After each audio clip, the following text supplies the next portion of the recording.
Have you ever wondered why happiness always feels like it is hiding? Have you ever chased joy, only to feel more lost when you caught it? Have you ever felt that the more you focus on feeling good, the worse you actually feel? What if the problem is not you, but how you are looking? Today, we unlock a strange truth, one that ancient philosophers and modern minds quietly agree on. It is called the paradox of hedonism. And once you understand it, you will stop reaching for happiness, because it will begin to reach for you. Let us begin. Imagine two people. The first wakes up and says, "I must feel good today." He checks how he feels constantly. He wants joy now. So he eats, scrolls, drinks, distracts, but the joy slips faster than it came. At night, he feels emptier than he did in the morning. The second person wakes up and says, "What needs doing today?" She does her work. She helps where she can. She forgets herself. And by evening, without chasing it, she feels something soft, warm, whole. That something is happiness.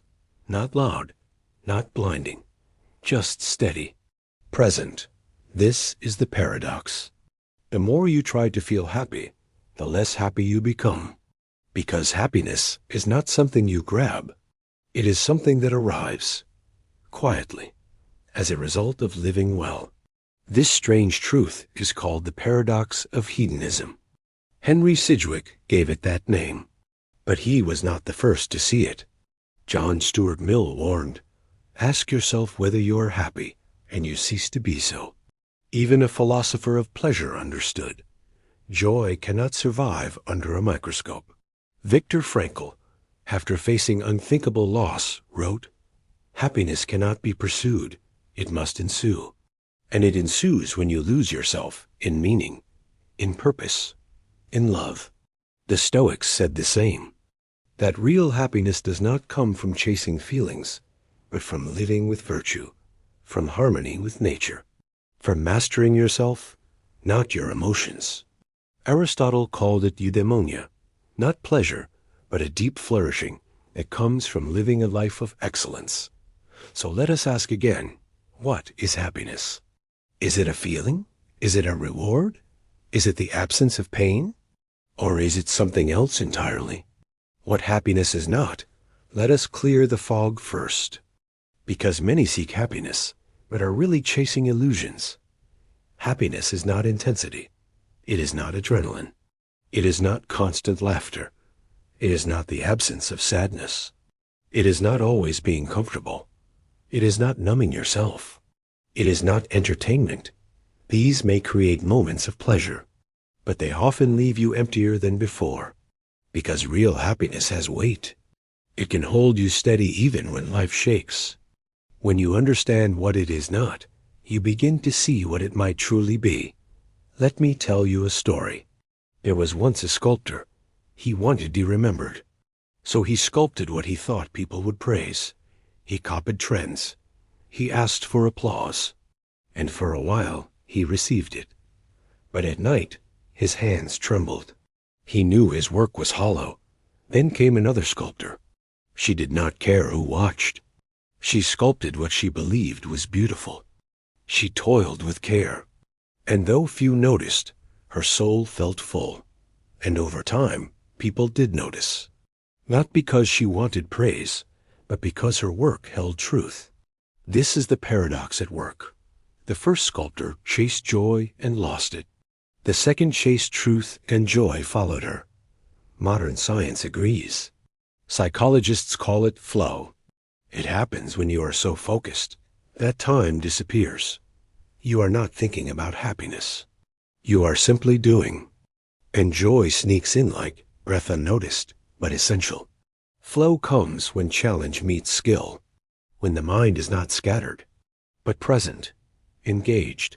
Research shows that the happiest people are not those who constantly self-reflect, but those who are absorbed in something meaningful. So how do you live this? Here are 3 deep shifts, not surface changes, but mindset flips that unlock lasting joy. Shift 1, from self-focus to self-action. The question is not, am I happy? But what am I doing right now that matters? And start doing something meaningful. Your spirit rises. Even small acts done fully can build peace. Do exercise. Help a neighbor. Write a sentence. Build something true. And joy will come. Shift too, from distraction to presence. We escape the moment to feel better. But escape only leads to more emptiness. Joy lives in the now, not in what happened. Not in what might happen, but in what is happening now. Breathe, look, listen, be here. Joy only knocks on doors that are open, and only the present moment leaves the door unlocked. Shift 3, from comfort to meaning. Pleasure is quick, it comes easy, and it fades fast. But meaning takes effort, it asks more, it gives more.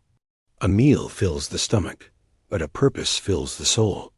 Ask not, what will make me feel good right now? Ask, what will make this life feel honest? Because long after the laughter fades, meaning stays. What are people truly chasing? They say happiness. But often, they mean something else. What they want is peace, or clarity, or connection, or freedom from anxiety, or to feel like they matter. These things cannot be bought. They cannot be forced. Now hear this. Even when you walk the right path, there are forces that pull joy away. Let us name the silent thieves of happiness. Comparison. Looking sideways will always shrink your joy. Someone will always seem higher, unless you remember this is your story. Constant stimulation. Pleasure overload numbs the senses. A sweet moment means little when your mind is drowning in noise. Expectation. The more you demand joy, the more you notice when it does not come. Happiness grows best when left untamed. But there is a warning. Even this wisdom can become another trap. Some will hear, do not chase happiness, and turn that into a new chase. They will say, I will stop wanting happiness, so that happiness will come. But this is still a pursuit. It is still calculation. It is still a trick of the mind. The paradox cannot be hacked. It must be lived. Others may fall into apathy. They will stop caring altogether. They will confuse detachment with numbness. But letting go is not the same as giving up. Indifference is not peace, and passivity is not purpose. So how do you avoid these traps? Return to simplicity. Do one thing well. Love one person deeply. Say one true sentence. Walk one honest step. Not to gain happiness, but because it is worth doing. That is the key. Try this. Each morning, ask yourself one question. What is one thing I can do today that is real? Not fun, not easy, but real. Do it with care. Do it without asking for joy, and then let go. If you do this, each day something strange will happen. You will stop chasing happiness, and it will start finding you. Happiness is not a trophy. Start living, and let joy follow, as it always has. Quietly, faithfully, just behind you.